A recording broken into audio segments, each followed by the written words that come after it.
Судот да биде поагилен кога станува збор за прекршоци поврзани со диви и нелиценцирани автотакси превозници. Вака апелираше Ѓорѓе Аризанов, општински инспектор за патен сообраќај на Струмица, кој тврди дека за одредени прекршоци од оваа област постапките траат и со години, а се однесуваат на индивидуалните лица.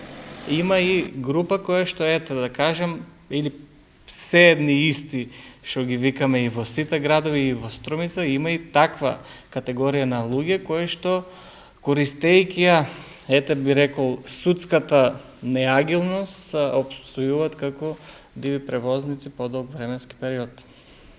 Зошто судската неагилност? Мислите дека не се казнуваат или благи се казати? Не знам, збоните се. Се казнуваат, ама временски многу време трае процесот. Значи, ние имаме предмет, за тој предмет чекаме одговори повеќе од 2, некои пати 3 години.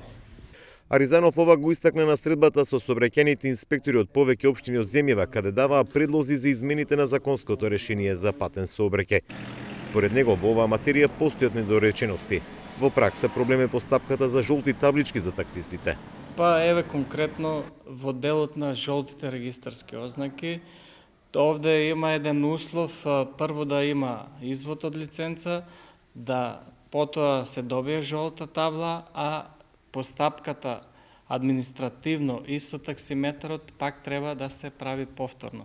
Тоа е еден дополнителен трошок кој што се појавува на самиот субјект или дејност автотакси превоз, значи во краток временски период потребно е 2 пати да ја плаќа истата работа.